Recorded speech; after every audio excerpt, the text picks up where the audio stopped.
All right.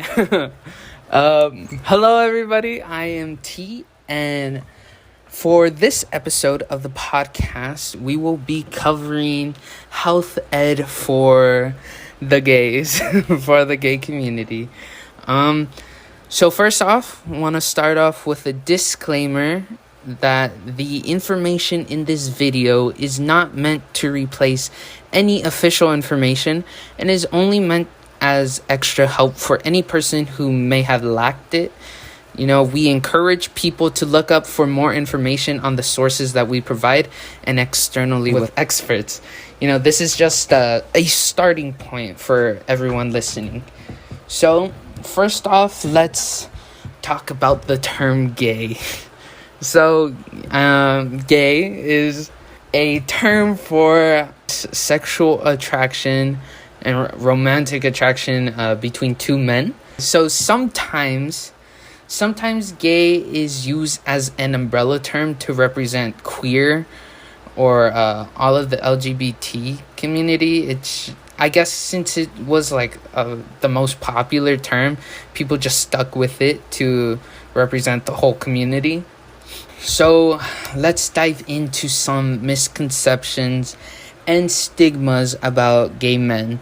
So first of all, the first stigma or misconception is that people in gay relationships don't need to use contraceptives because they can't get pregnant. So this is obviously incorrect. Not the pregnant part. Of course, you can't get pregnant if it's a gay relationship, but you should still be using tools for safe sex, I guess.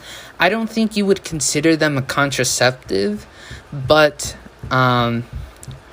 most of those tools are used to reduce the risk of getting an STD just as much as it is about reducing the risk of pregnancy. So you still should be using them. The next misconception is that people are in gay relationships just because they seek sexual gratification, and gay relationships are only about sexual intercourse. So once again, this is not true.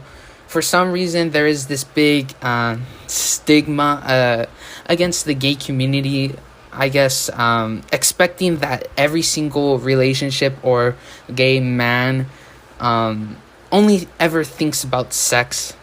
And while this isn't true, obviously that is not the only thing in everyone's minds. I think the culture, I would consider it a little more, sexual and hookup oriented. And I think this is mostly because it involves two men. So when it's two men, hormones, I don't think I need to go into detail, but one man is usually enough to provide, enough hormones to last you a lifetime. And just imagine putting two men together. Obviously this doesn't represent everyone. Everyone has their own preferences and whatnot. But I do think there is this large stigma that a gay relationship is only sexual. And just know that there will be other people, or there are other benefits to a gay relationship. It is not all about intercourse, but it can be about romance and love. So the next stereotype or stigma or misconception is that gay people are all feminine or flamboyant.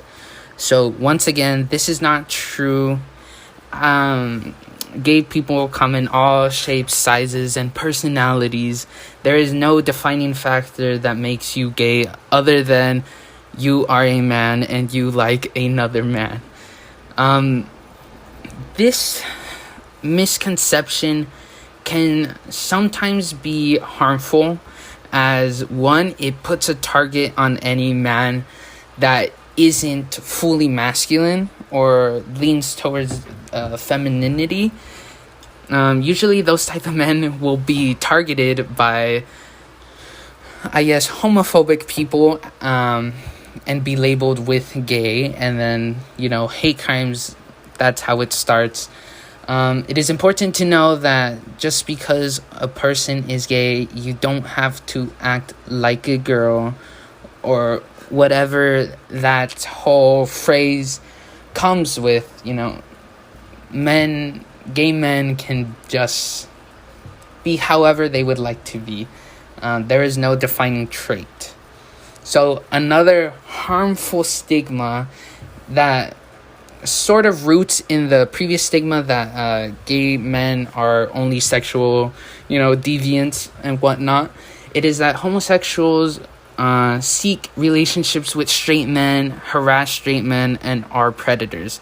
So, just first off, this is just flat out wrong. A lot of people have this misconception. A lot of people have this misconception that gay men are predators and only go after straight men. This is not true. Well, I do think that some people, they may start off a little bit not like this. Like, of course, I don't think anyone just seeks for straight men, but I think as you are developing as a human, you are questioning your sexuality or exploring it, I think you may confuse your feelings with anyone around you.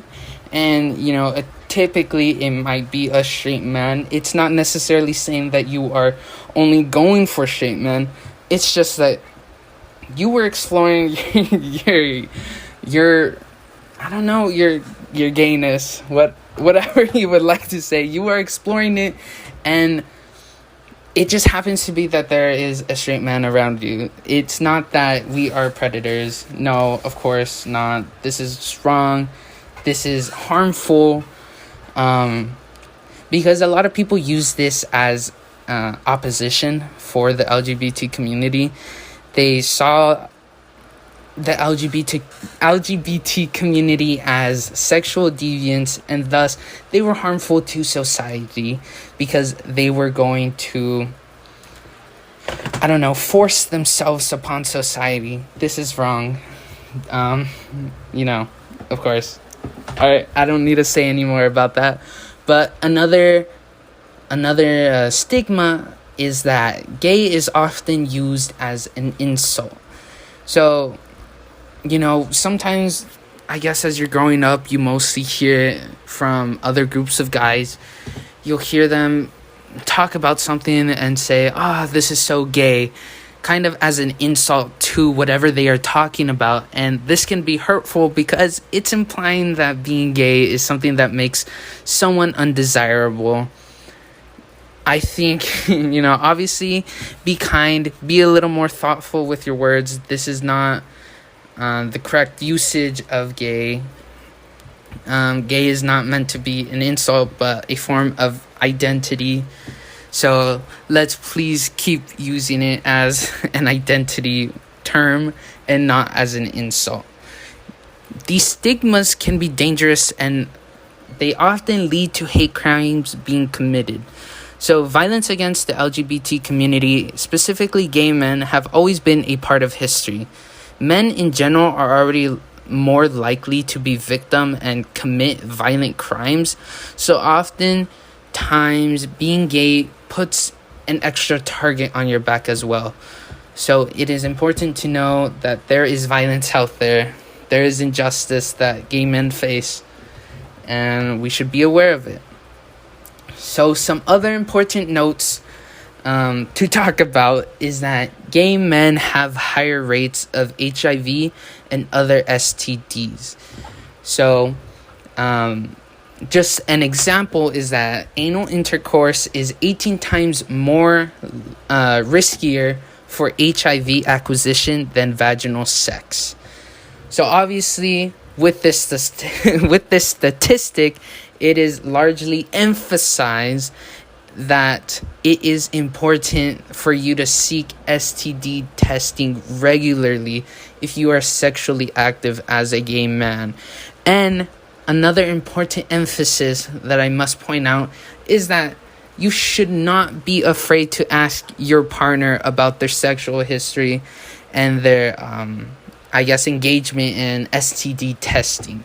This should be a normal part of being sexually active. It just keeps yourself safe and it keeps your partner safe. So remember that a lot of STDs may not show symptoms for a long time. So just another reminder, get tested regularly. According to the CDC, it is recommended to receive an HIV test at least once a year, and preferably every 6 months. I think even I came across a source that said even as much as every 3 months. So either way, it is emphasized that you get STD testing.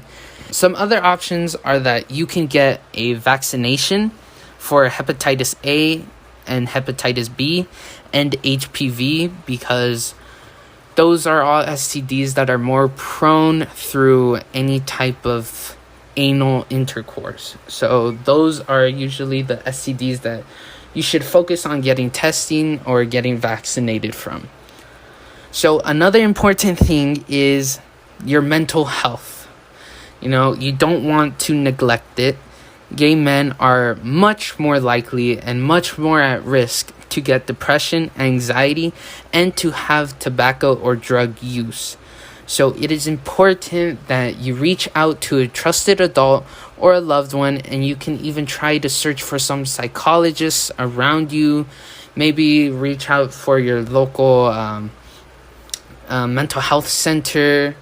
I'm sure you can even find some LGBT specialists if you have a mental health center. But if you need another resource, there is the Trevor Project. So the Trevor Project is an organization that was made to help LGBT youth and to decrease the number of suicides in the LGBT community. It has a 24/7 hotline available. So you can call the Trevor Lifeline at 1-866-488-7386. I will repeat that. It is 1-866-488-7386. This lifeline is for anyone that is a young person in crisis, feeling suicidal, or in need of a safe and judgment-free place to talk. So I want to stress this for all the listeners. Please know that you are important, you are beautiful, and you have value in this world. Don't ever think you don't belong in this world, because you do. You matter, and know that if you are feeling that way, please reach out to someone that you trust or someone that you love. They will always work to help you. Mental health is important, and please do not neglect it. So for our next topic, we will be talking about tools for safe sex. So the first one would be obviously use condoms.